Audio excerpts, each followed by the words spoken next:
अक्सर कभी दाल बनाते हुए या फिर शामी कबाब बनाते हुए दाल में पानी कम रह जाता है और वो इस तरह नीचे लग जाती है, प्रेशर भी आपका ख़राब हो जाता है, दाल भी लग जाती है। तो इसको इजीली साफ़ करने का तरीका मैं इस वीडियो में आपके साथ शेयर करने जा रही हूँ।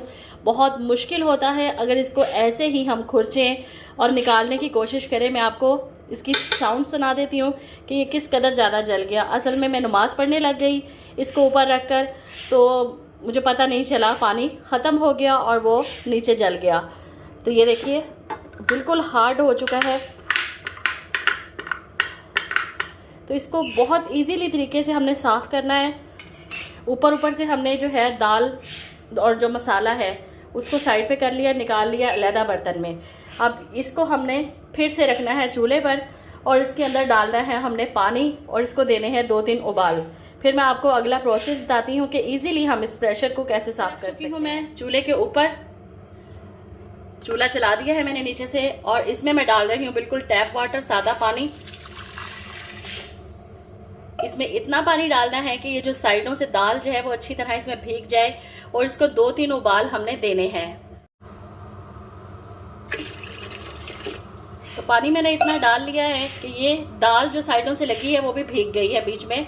और अब इसमें एक जो हमने चुटकी डालनी है वो डालनी है हमने मीठे सोडे की, खाने वाला मीठा सोडा जो हम सफ़ेद चनों में डालते हैं वो हमने इसमें डालना है। अच्छी तरह से मिक्स कर लें। इसको 2-3 उबाल आने दें। ये खुद ब खुद ही जो है जगह नीचे से छोड़ देगी, पैंदा छोड़ देगा। जो आपका जला हुआ जो चीज़ है, मटेरियल है, वो पैंदा छोड़ देगी। तो इसको 2-3 उबाल आने देते हैं, मैं फिर आपको दिखाती हूँ। तो ये देखें आप, पानी पकना शुरू हो चुका है। तकरीबन 5 मिनट हो गए इसको पकते हुए, और पानी का कलर आप देखें चेंज हो चुका है, और जो नीचे से सारा जला हुआ था वो ऊपर आ गया है। मैं आपको दिखाती हूँ चम्मच से। ये देखिए जो सारा जला हुआ था मटेरियल जो नीचे, वो सब ऊपर आ चुका है, और नीचे पैंदे में इस वक्त कुछ भी नहीं है। ये देखिए जला हुआ सारा मटेरियल जो है, बेकिंग सोडे और गर्म पानी और इस तरह हमने जो ऊपर रखा है उसके रिएक्शन से सारा खुद ब खुद उतर चुका है। हमें मेहनत ही नहीं करनी पड़ी। अब सिर्फ इसको हल्का सा हम स्क्रबर मारेंगे तो मैं आपको दिखाती हूँ कितनी जल्दी से ये साफ़ हो जाएगा। ले आई हूँ प्रेशर कुकर को मैं सिंक के पास। तो सबसे पहले जो इसमें दाल वगैरह और जो भी जला हुआ मटेरियल है उसको हम सिंक में नहीं ड्रेन करेंगे।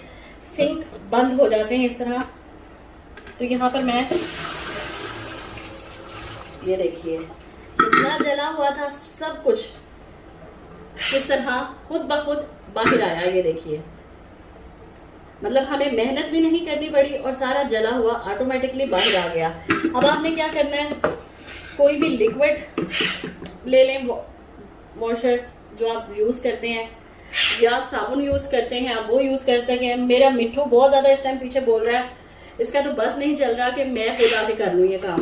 तो इस तरह की आपने कूची सी ले लेनी है लोहे की, जो स्टील बोल की। और ये देखें जला हुआ कितनी इजीली मैं आपके सामने ही इसको हल्के हाथ से, बिल्कुल लाइट हाथ से मैंने, और हल्का सा गर्म है प्रेशर, ठंडा नहीं है बिल्कुल। आपको नज़र आ रहा होगा कि धुआं निकल रहा है, और बिल्कुल लाइट हाथ से, मतलब जैसे कोई बच्चे को प्यार करते हैं ना ऐसे से, वैसे मैं इसको बस हल्का सा कर रही हूँ। और आप देखिएगा किस तरह ये सारा साफ हो चुका है। मतलब हमें ज़्यादा मेहनत भी नहीं करनी पड़ी। जहाँ पे हल्का सा है थोड़ा सा वहाँ पे मैं कर देती हूँ।